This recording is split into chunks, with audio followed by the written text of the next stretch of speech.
My name is Alexandra Mitchell. I'm the Manager of Education and Public Programs here at CAM. We are so delighted to be back in partnership with PEN America and our dear friends and colleagues hosting tonight two of my favorite poets. Our last PEN program was in February of 2020, which was also centered around poetry with the reading by Danez Smith, and it was really incredible. I am sure tonight will be no different. I'd like to send a big thank you to Jen Des and to our new friends at Reparations Club, who will be selling works by the writers tonight following the reading, where you can also have your works signed. Before I pass it over to Louise Steinman, I'd like to note, out of respect to our community, that masks are not required, but they are preferred. And if you don't have one with you this evening, we're more than happy to accommodate you at the iDesk right behind you. And at this time, I'd like to turn it over to Louise. Enjoy.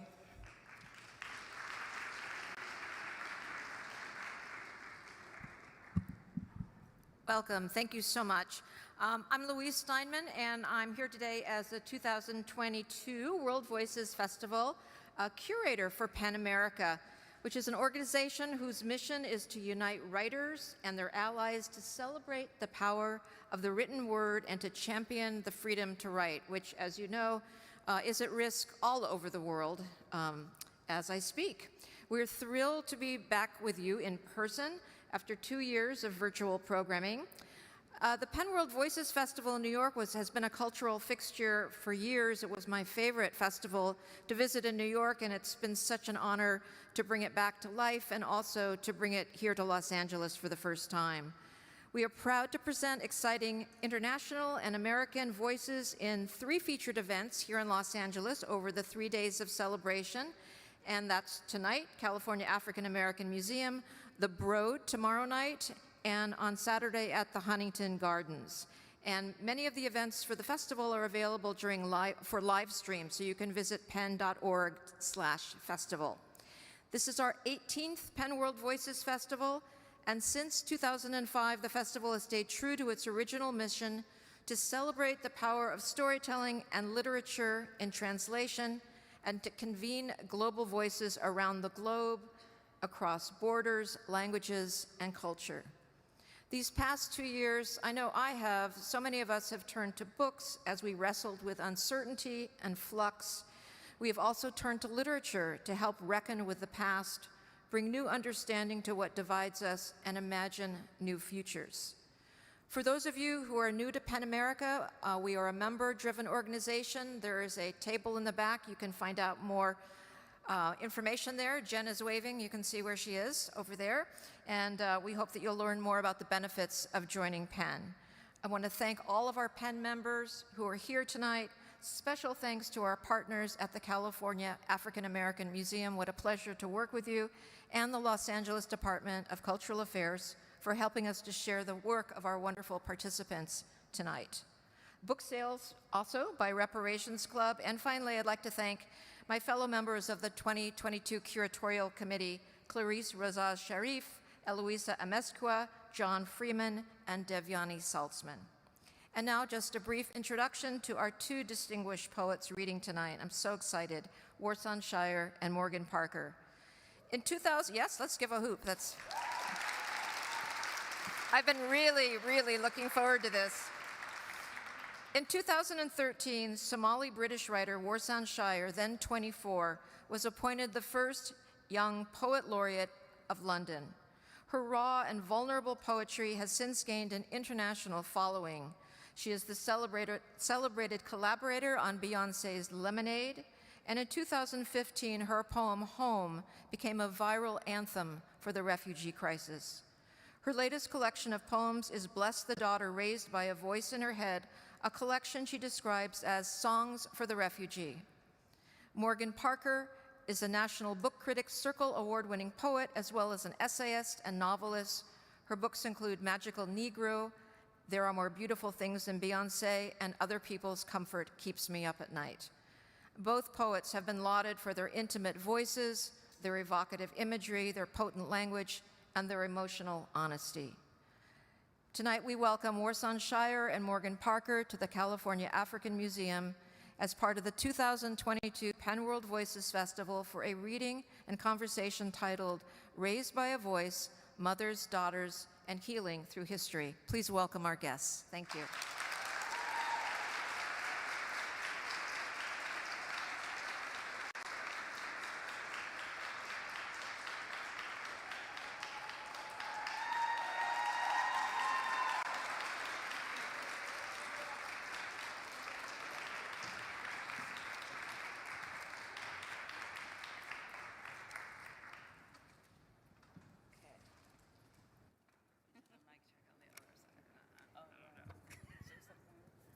Hello, everyone. Hi. Thanks for being here with us. This is really exciting. We're both really happy, and forgive us if we just, when we're talking, forget that you're here. So, we're both really excited just to chat.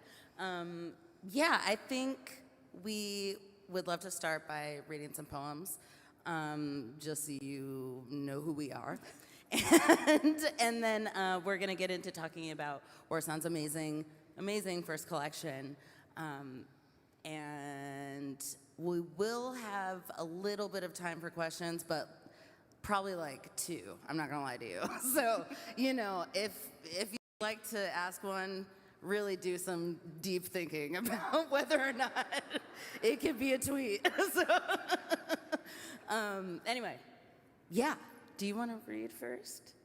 You want me to? Go for it. Or I can, yeah, go for it. Hi, everyone. I'm so happy to be here. I want to thank Penn and this beautiful museum and everybody that came out this evening. It's still a pandemic. It's a bit odd. Everybody's wearing masks. But I can still see your cute faces. So I'm really happy to be here with Morgan. First poem I'm going to read is called Extreme Girlhood. A loop, a girl born to each family, prelude to suffering. Bless the baby girl, call of dissatisfaction, patron saint of not good enough. Are you there, God? It's me, Warsan, maladaptive daydreaming, obsessive, dissociative, born to a lullaby, lamenting melanin. Newborns' ears are checked for the first signs of color. At first, I was afraid, I was petrified.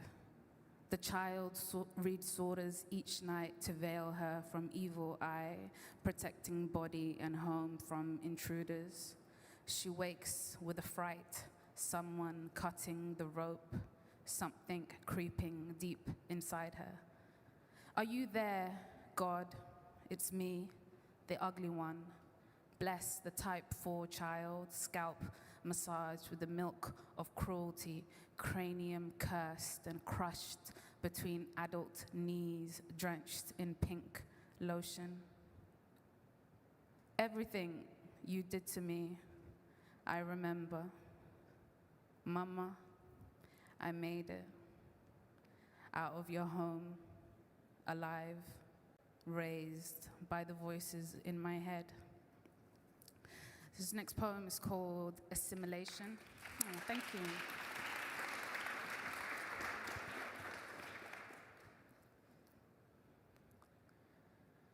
We never unpacked, dreaming in the wrong language, carrying our mother's fears in our feet.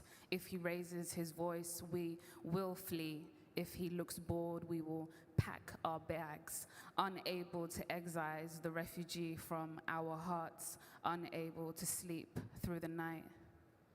So the refugee's heart has 6 chambers.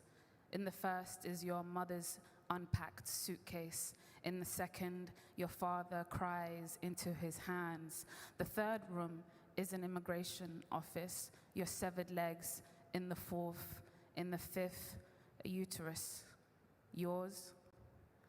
The 6th opens up with the right papers. I can't get the refugee out of my body. I bolt my body whenever I get the chance. How many pills does it take to fall asleep? How many to meet the dead?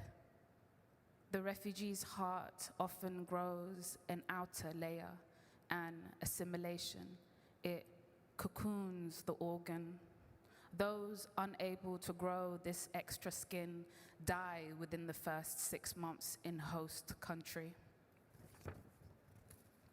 At each and every checkpoint, the refugee is asked, "Are you human?"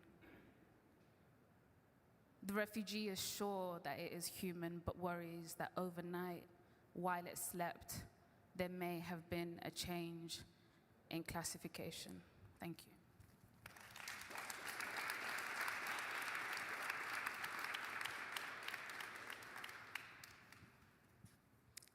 Thank you so much for that. Okay, I've got a couple.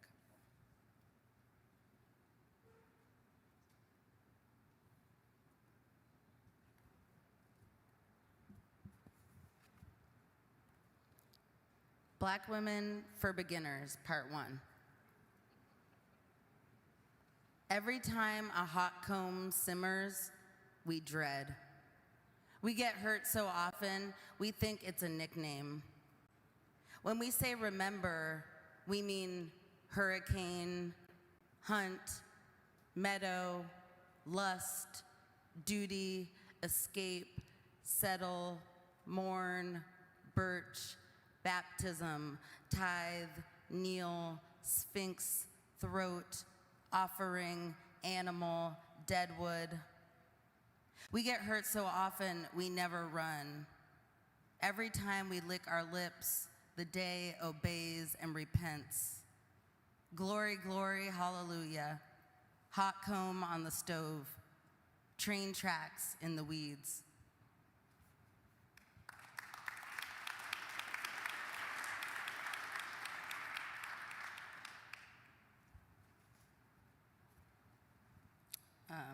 Okay, in keeping with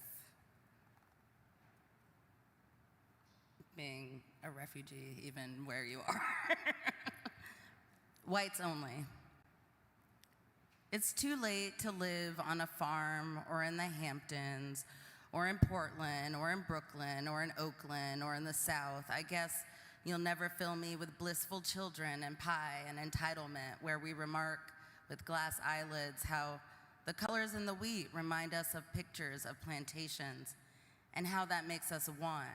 And when I say too late, I mean we are always missing something. I guess the money or the sound sleep of new animals who don't yet understand what it feels like to hold a piece of your body and know it is the reason for everything. Why some window views aren't yours, and some have the memory of fire hoses on brick, and you do not belong, and it has been too late since this. The first Atlantic baptism growling back, or a quiet, guiltless bed. I guess this floral pattern is not where we belong. I guess the radios stay on all night, and we are syrupy in our black. I guess this is a love poem, another dream of what I'm not. I guess there's no difference between a country and a man.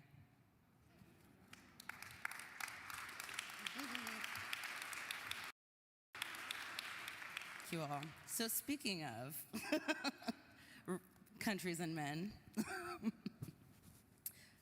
thank you so much for this beautiful book, Bless the Daughter Raised by a Voice in Her Head.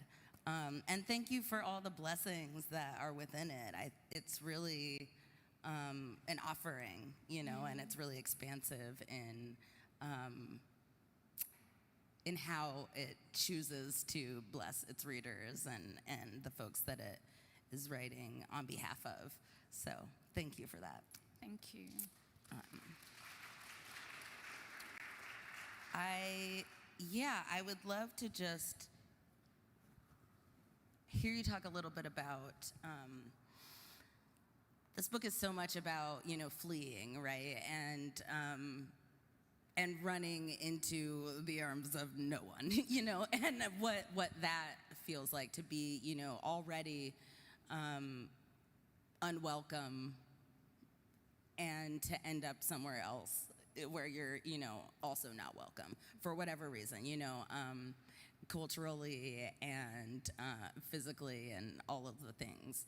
So, you know, from everything from, you know, being type 4 and, you know, the kind of inter-community discrimination, I suppose, or alienation that you feel, and then kind of what that means in different countries and spaces.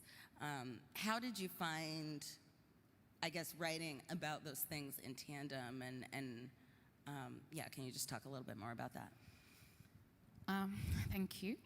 I feel like when I was writing this book, I knew that I wanted to write about growing up and the characters that were in my household and how a lot of them were like severely traumatized, but also had a wicked sense of humor. And these, like, I had one aunt in particular who just did photo shoots every day. And this is like in the 90s. So she would spend all her money on film, and she didn't have a home, but all she spent every day is like these dreams of modeling. And so I really enjoyed growing up in that home. It was dysfunctional, but it also eventually led me to have like mental health issues. So as an adult, I wanted to look back and figure out what happened and how can we make sure that this doesn't happen again.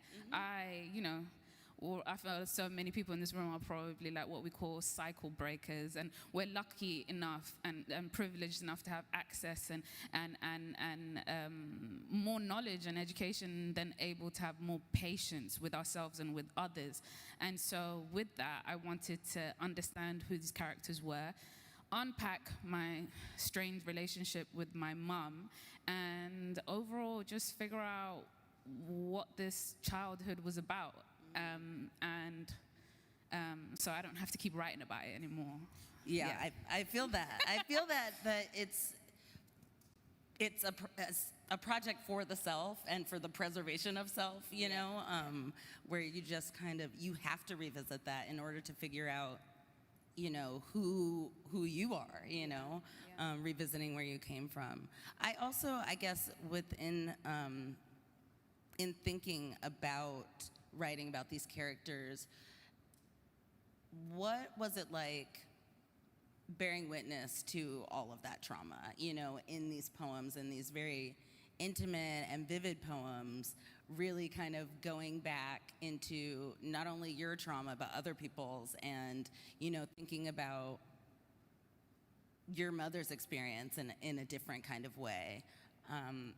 Just what was that like? How did do you have any rules for yourself when you're kind of writing about traumas, and is there a way that you emotionally prepare yourself for, and another question is, did you talk to any of the characters that you were writing about while you were doing so? So I'm the eldest in my family of 5 kids, and I was completely parentified. I was looking after babies at like 11. My mom had a C-section, and then from then on, I was looking after all the children. And so I thought everybody was doing that, like juggling all of that. I'd go to school late, the teachers would despise me, I looked mash up, I didn't understand why I always felt behind, like I was catching up, but it was because I was so stressed. And now that I have 2 children of my own, I can't believe what I was carrying. And so much of it came with shame. I just felt really stupid and like worthless. And so it's really, really been so good for my, like, the way I see myself to unpack these years and figure out what, because I didn't have time. It was only when I moved to America that 7 years ago, after Lemonade, where I had the first time in my life opportunity to sit down and think. Before then, I was just, you know, you're just working and then you work, you know, So it was really important for me to figure this out, and within that, I figured out what me and my mother's relationship, what it was, and how it affected me, and I had empathy for the first time fully to see her as the girl that she once was, and also the unchecked mental health issues that run on both sides of my family. I was able to really sit down with a doctor and figure out, like, my mom's had OCD her whole entire life.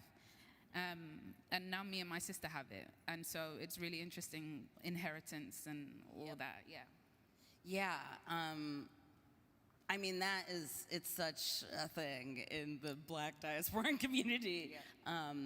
What goes, sometimes it has the label, it's just like completely incorrect, you know what I mean? Like crazy or whatever, you know, it doesn't have a name. And it messes with you as a child because you just think there's something wrong with you, you know? And seeing the women that we're learning from muscling through, you know, what that does to us also. Yeah, I can imagine that was kind of tough work to do. And so, relatedly, there's so much, you know, about inheritance in this and what you have inherited from your mother, from your father, from your countries. What would you say you inherited from your mom that you rely on? She always smells good.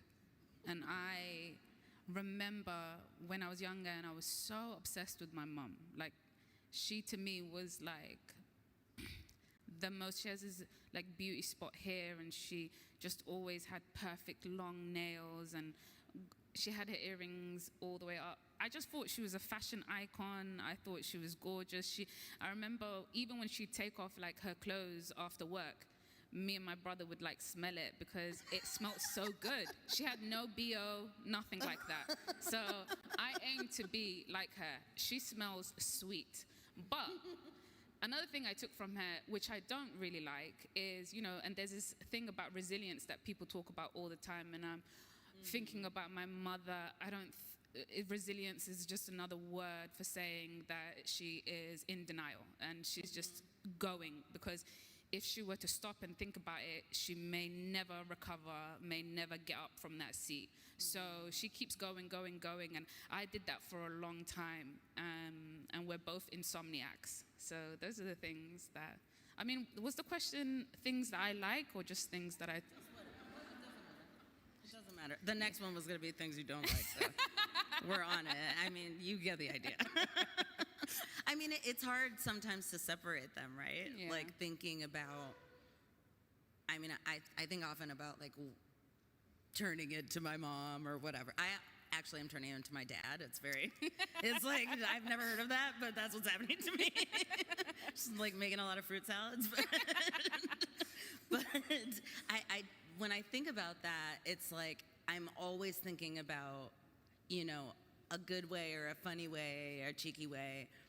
And then I'm immediately reminded of like, but like, I'm also carrying, you know, unnamed OCD and, you know, all of these other things that, and it's frustrating because it just reminds me how, yeah, in denial they are. And at once, you know, I wish for them to get help, but at the other token, like you said, it maybe would be too much for them to even handle. Yeah. Yeah, so it is a little bit scary naming what those things are. Yeah. Yeah. What else was I going to say? Oh, you asked a question about if I asked permission or if I... If you spoke to folks. And yeah, from a really early age, I was allowed into spaces where adults were speaking about really taboo subjects, especially in my culture and my religion, growing up in a Muslim household. I mean, listening to my mum and her friends discuss sex was mind-blowing, and I couldn't believe how freaky they were. But also hearing them talk about trauma, and then slowly as I got a bit older, feeling like, you know, I would always tell everybody, I'm going to be a writer. They thought I was just a little liar, but still, they entertained me by sharing their stories with me. And, you know, the only thing that they asked me to keep safe was their names. So keep it anonymous, but share it all, basically. And, yeah. That's great. Yeah. That feels good to, like, I don't know, have the community support, I guess, behind it. Yeah. I'm thinking about that poem. I think it even is about, like, school. The woman in town who, like, basically is sex education. Bless this school, Yeah. School for girls, that's right.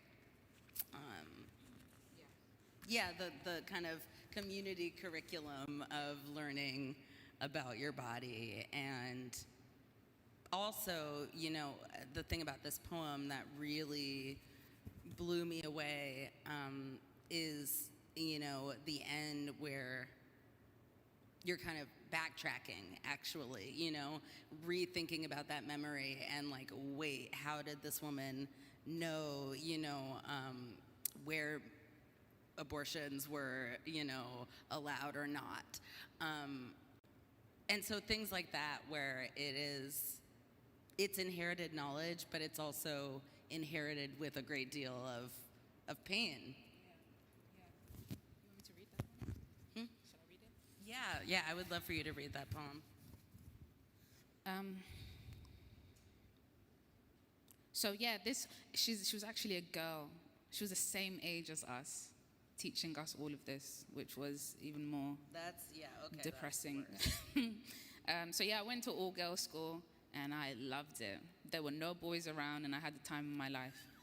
Honestly, it was amazing. I would recommend. No, because there's this like idea of, I went to girls' school, it was really bitchy. I, thank God, didn't have one experience of bullying in school. All my bullies were at home. I had the best time ever at school. Like, I loved it. But yeah, bless this school for girls. Phyllis taught us more about our bodies than we would ever glean from the curriculum. Periods, uterus contractions, early symptoms of cysts, signs of infertility, abortions and where they were punishable by death, miscarriage, how long it took to pass the clots and why you shouldn't flush as a reflex. Our Lady of Red Rags, bless her, no one ever thought to ask how or why she knew these things. Thank you for reading that. Stunning. In that same spirit, wondered if you could talk about community in the context of, you know, this book story, but also in the context of your writing process and motherhood. Yeah, so my writing process has been the same since I was a teenager, and I really like to make clear that for a while I felt like to be a writer I needed a desk and a chair and a room of my own with a view and like nice pens, and I didn't have none of that shit. I just had like little crusty notebooks and a pen I found over there, and in the middle of the children, I would just be writing.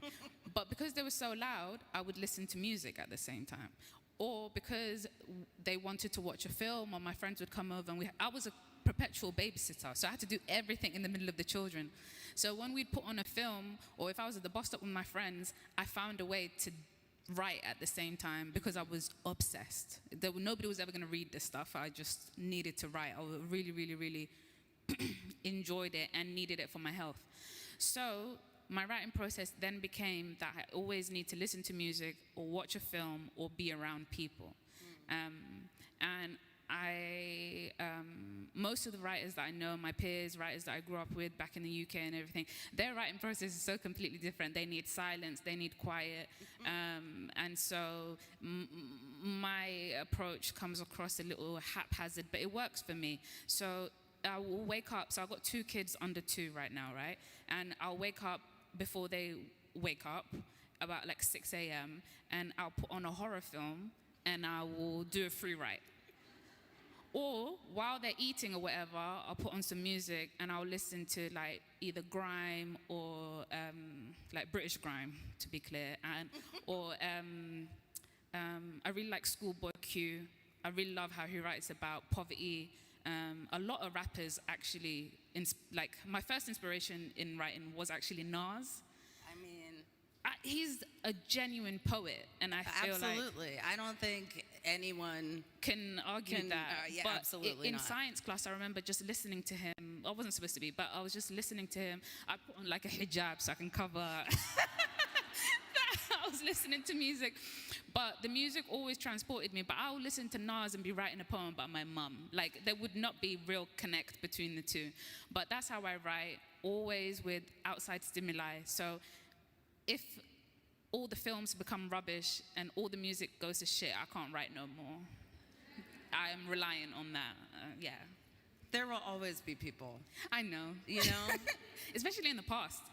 Yeah, You can it's always true. go back and I know. find. I used to write on the subway. What's your writing process? And that really, I like noise also. Yeah. And I mean, yeah, I usually have like bad TV on. Yeah. Or something like that.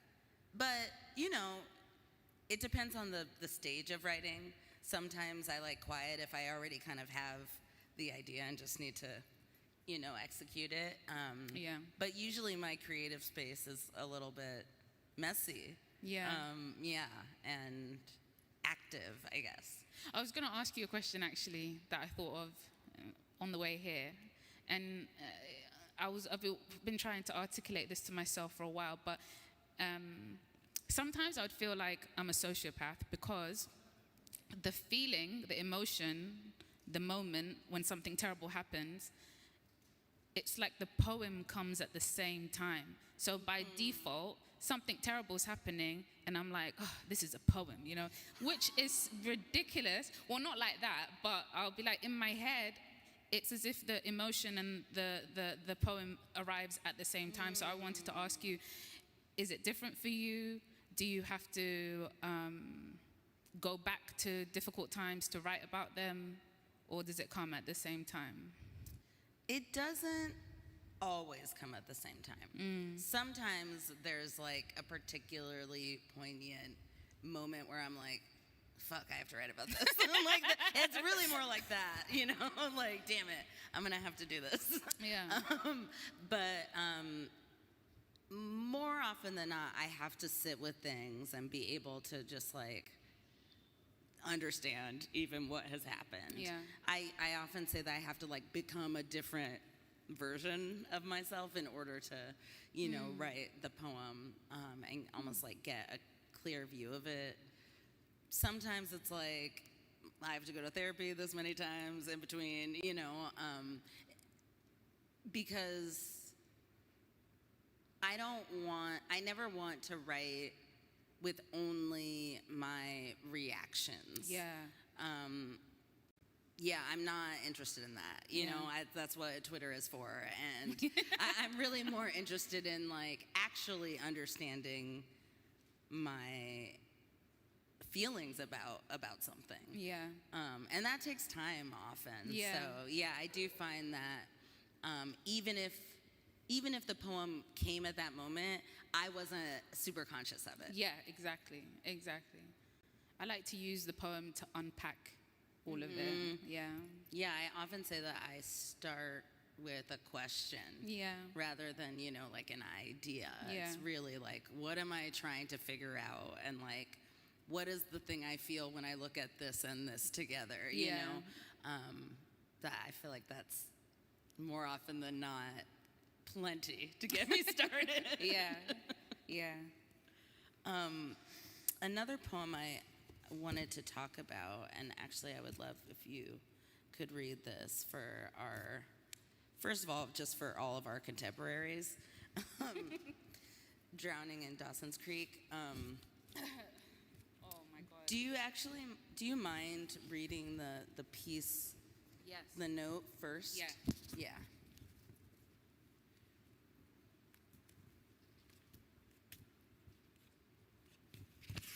Okay, so my first crush was Pacey. But guys, it was like, it was bad. It was obsession. I hated Joey with her dry lips. I just didn't understand why he kept cussing her and he was gonna come away with cuts on his mouth. But now he's married to a black woman, and I feel like it has something to do with all the energy I was sending to him.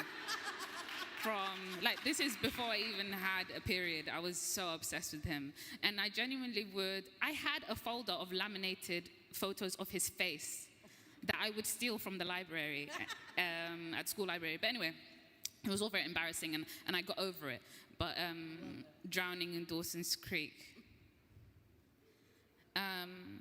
So I want to read this verse, okay? So the remains of a murdered Somali woman were found in Lewis County, Washington State in 2010. And for a decade, her body was misidentified as a Caucasian Jane Doe.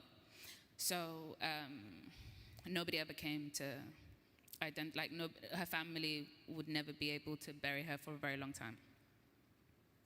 Drowning in Dawson's Creek. Lately, the dreams have been different. Something chasing me naked and blood-footed through the woodland. Something with strong arms holding my head under cold creek water. When the fishermen discover my carcass, the coroner examining my corpse, bleached from submersion, identifies my cadaver as Caucasian.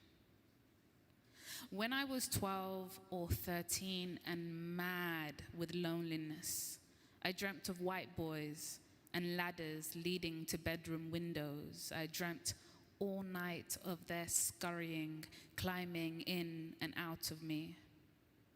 For Pacey Witter, I would hitchhike Capeside.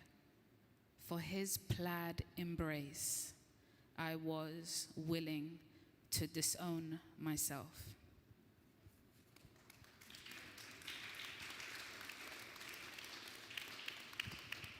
Thank you for that. Yeah, beautiful elegy, you know? Yeah, can you talk a little bit about, I mean, if you want, just Dawson's Creek, but also how that poem emerged from you. I guess, which thing came first, and at what point did this murdered Somali woman and Dawson's Creek speak to one another? How did it? So, you know, I've always been a little bit embarrassed of my obsession with Joshua Jackson, and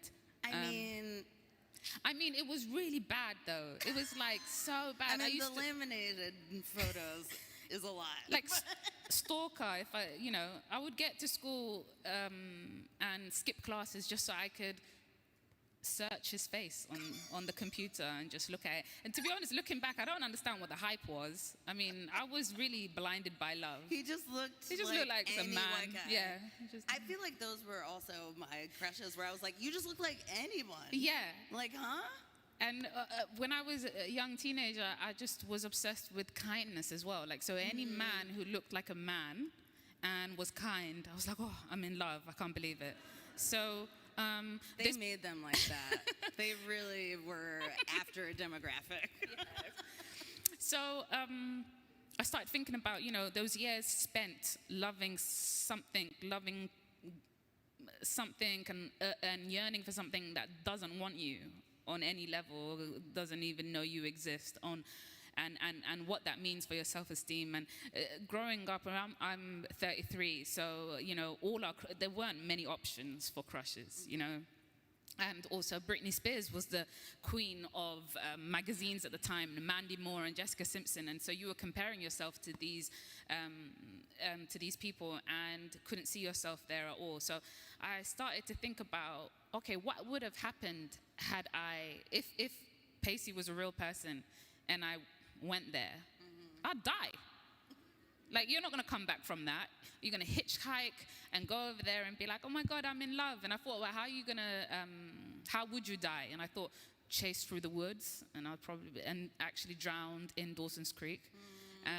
And then I'm really interested in true crime, and I'd heard about that story amongst lots of other stories, and it kind of just came together for me. That poem was more of a joke. I thought I'd play around with it. I think that's fun, and I think and write a lot about, kind of consuming white media Yeah. as a person the exact same age as you, you know, Yeah. like, I think it really did some damage to us, especially in terms of, like, our sense of, you know, self-worth and our beauty. Yeah. And, you know, it's funny because it's like Black is Beautiful happened a really long time ago. Yeah. You know, like that was a generation ago, and yet we're still, Yeah. you know, battling that in a different kind of way, right? Because it's more about what is wanted and Yeah. what is desired. Yeah, And yeah, and I know that I know adults who still feel the way we felt when we were 13. I've never grown out of it, and actually have married and settled down with their idea of what they thought meant to, you know, means beauty and all the rest of it. I think from the second I fell out of love with him after I read the autobiography of Malcolm X, I was like, I've had enough. Yeah, I was done. no can do. You Yeah. can't do it. Oh my God, it was Bell Hooks did it for me. I do, you know, yeah, I think it's true that it is a conscious choice to like undo that. And I, you know, it's something you have to kind of like actively work on because it's still the same women that are like, you know, in the billboards and shit, you know, it still is. And it's hard not to absorb that. Yeah. You know, we're not made of stone, so yeah. Exactly. Okay, all right. Do you want to read another poem? I was gonna read. Yeah. So in 1995, the film Waiting to Exhale was released on VHS. And this poem is called Angela Bassett, Burning It All Down. That year, the wives in my family packed secret suitcases, eyed the front door, fumbled with lighter fluid. One stabbed her man in the groin, said the look of disbelief in his eyes made it worth it. Bitches hysteria, the men called it. Natural response, the women named it. My mother did not snap. Instead, she stretched, watching yeast ferment. Instead, she busied herself with the process of preserving meat. For years, I've watched her from the corner of my eye, willing her to burn it all down.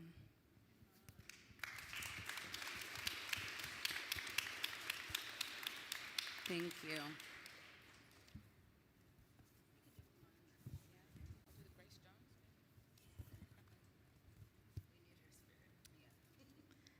So I'm in love with Grace Jones. Who isn't? If you want, fix up your life. Bless, you said, get out of here if you don't like Grace Jones. Sorry, guys. I realize my British humor is very odd. Bless Grace Jones.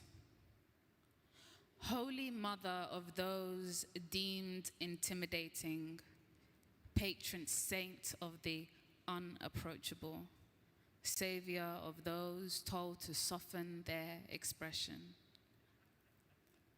Our Lady of Uncomfortable Silences, Dame Grace Jones.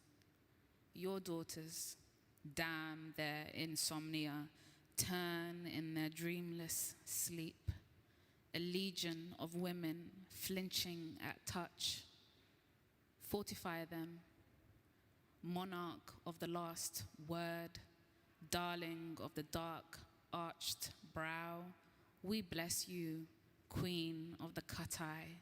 We lay our burdens at your feet, careful not to weigh you down.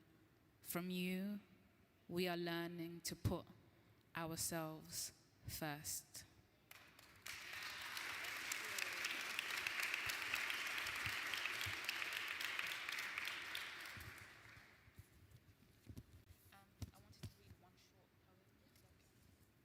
I like to finish with this poem whenever I do a reading. It's to honor a girl. So, growing up in the UK in the 90s, there was a young girl. Her name was Victoria Kalimbié. She was born 1991 and she died the year 2000. She was a little black girl, beautiful with these bright eyes and this gorgeous smile, and her photo was always on the news because she had been murdered.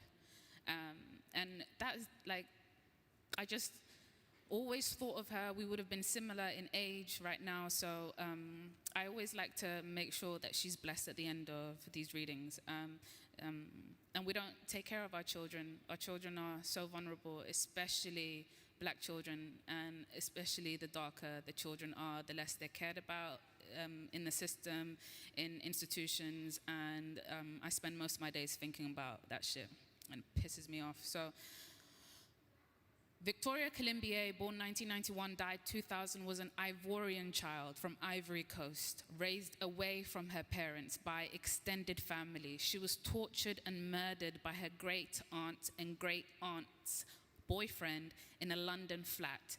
She died aged 8 with 128 injuries on her body. Victoria in Ilian, and Ilian means paradise. Our Victoria, growing gills in paradise, arms outstretched, wading in rivers of warm milk, swimming with the lost babies of Eden, backstrokes in the streams of heaven. Our Victoria, gently carried out of the water on the shoulders of angels, tenderly placed on the upturned palm of God. Blessings to our sweet Victoria, rewarded with 72 devoted mothers who delicately dry her small body with wool softer than skin. Thank you.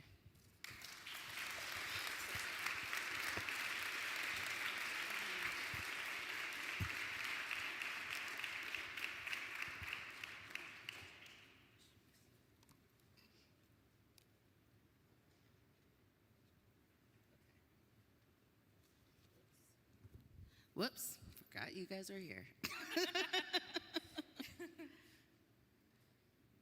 Hottentot Venus.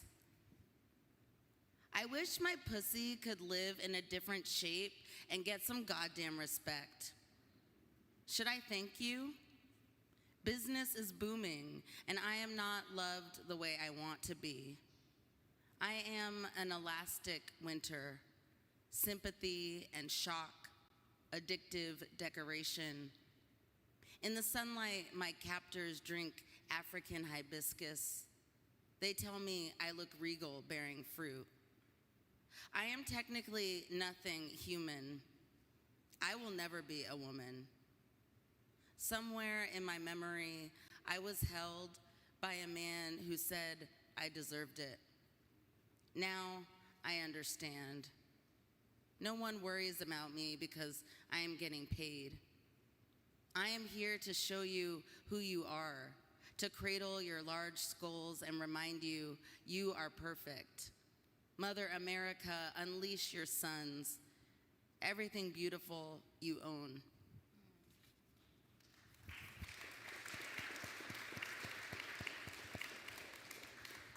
I'm just gonna close with one last poem. I'm not sure if we have time for questions. I don't know what time it is at all, so if y'all could just let me know, this will be my last poem. Thanks. The title is in all caps. All they want is my money, my pussy, my blood. I am free with the following conditions. Give it up, gimme, gimme. Okay, so I'm black in America, right? And I walk into a bar. I drink a lot of wine and kiss a black man on his beard. I do whatever I want because I could die any minute. I don't mean YOLO, I mean they are hunting me. I know my pussy is real good because they said so. I say to my friend, I am broke as a joke. I am starving like Marvin Gaye. I'm so hungry I could get it on. There's far too many of me dying. The present is not so different. Everybody looks like everybody I worked with. Everybody looks like everybody I kissed. Men, champion men, and animals. Everybody thinks I'm gonna die. At the museum, I tell the school group about Black art. I tell them the word contemporary. I have a nose ring I forget about. I have a brother, and he is also Black. I'm a little modern to a fault. I say, this painting is contemporary, like you and me. They ask me about slavery. They say Martin Luther King. At school, they learn that Black people happened. The present is not so different. I'm looking into their Black faces. They do not understand that they exist. I'm Black in America, and I walk into a bar and drink a lot of wine, kiss a white man on his beard. There is no indictment. I could die any minute of depression. I just want to have sex most of the time. I just want my student loans to disappear. I just want to understand my savings account, what is happening to my $5 1 cent. I am free with the following conditions. What is happening to my brother? What if I do something wrong? My blood is so hot and wet right now, I know they want it. I do everything right, just in case. I don't want to give away my money, but here I am. It's so stupid I have to say, here I am. They like to be on top. I am being set up. I am a tree, and some fruits are good and some are bad. Thank you, guys.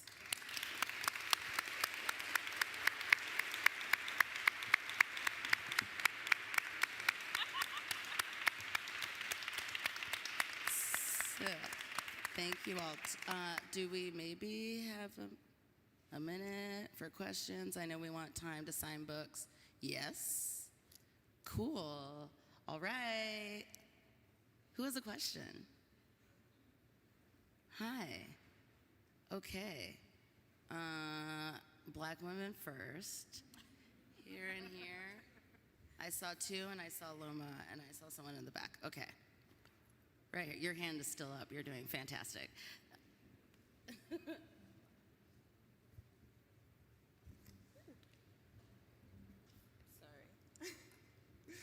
Hi, hi Warsan.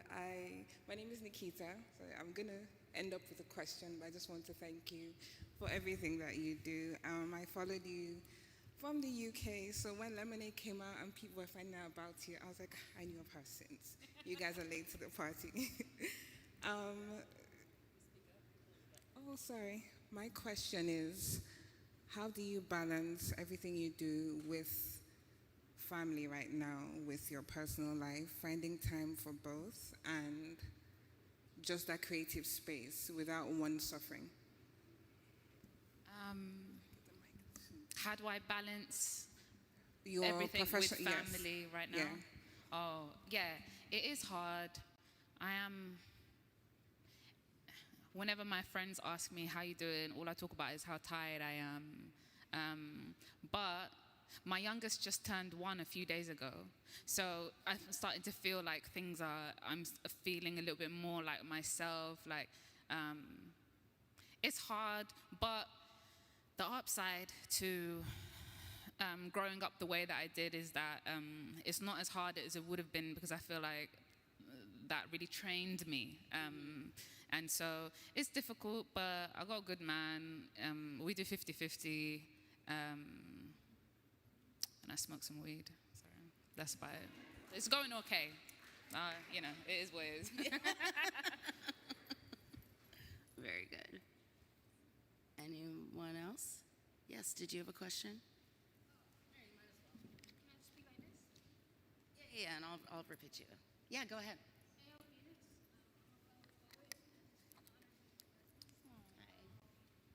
I was just wondering, I think you answered it already, but I feel like I have a purpose, but I feel like I have a lot of pain. And I was just wondering, do you think pain is a part of having a purpose and being great? Sorry, what was that? Pain is a part of having purpose and being great? No.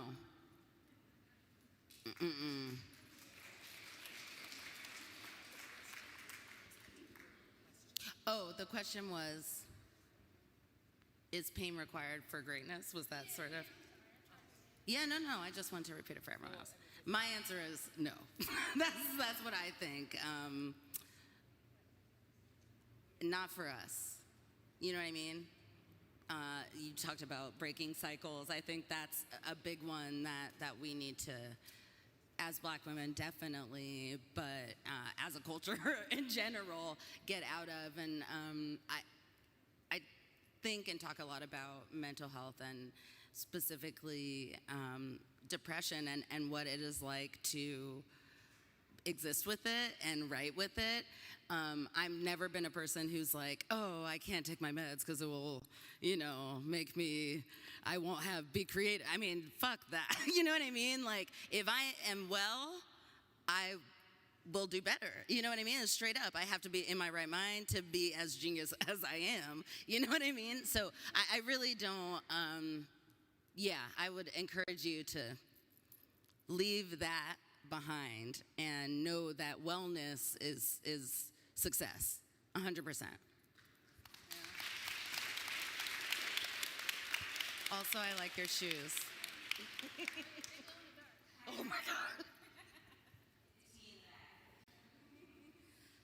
Assalamu alaikum, Puerto accent. Alaikum salam. What I wanted to ask you, Warsan, is what is the balance? My question is also about balance, but what is the balance that you feel in being creative in your own art form and also knowing what poetry means to Somali people? If you don't know, it's like the nation of poets, poetry, oral tradition, history is very important to us. And so I'm curious, how does that balance come up for you in your work? First of all, so growing up Somali household, poetry is just like water. It's nothing to us whatsoever. You kind of recite it from when you wake up to when you go to sleep. My mum would cuss me in the most amazing poetry in the world. Like, it really, I remember I'd be like, my feelings would be hurt, but I'd also be like, wow, like, what a great manipulation of the language. This is fascinating. And as she's spent more time in the UK, she now knows how to do it in English. So it's like really fascinating. But this poetry just being, I knew first about Somali poetry before I even knew that anybody else in the world was writing any poetry. So it was only in school when I was introduced to other poets, but luckily the first poem I was introduced to was by Chinua Achebe. And so for me, I thought all the poets in the world were black. It took me a long time to realize that wasn't the case, and actually like we were kind of looked down upon, and it was so it was natural balance. I felt like I had poetry at home and I had poetry at work, and I just felt like it was meant to be. And another thing is that nobody in my family bats an eyelid about anything I do, because they're like, oh, she found a way to make money off of what we've been doing, like in our kitchens naturally all the time. So yeah, it feels good.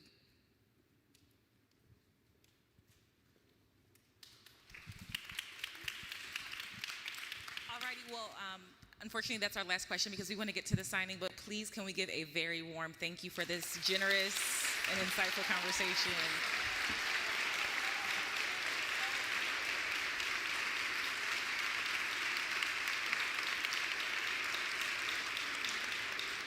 Awesome. As we mentioned in the beginning, there will be a book signing following, so we encourage you to purchase both books available and line up over there. The Mario Moore exhibition will also be available to view once we wrap the program. Thank you both. We are so delighted to have you. This was incredible and intimate and generous, and we really appreciate it. Thank you so much. Have a beautiful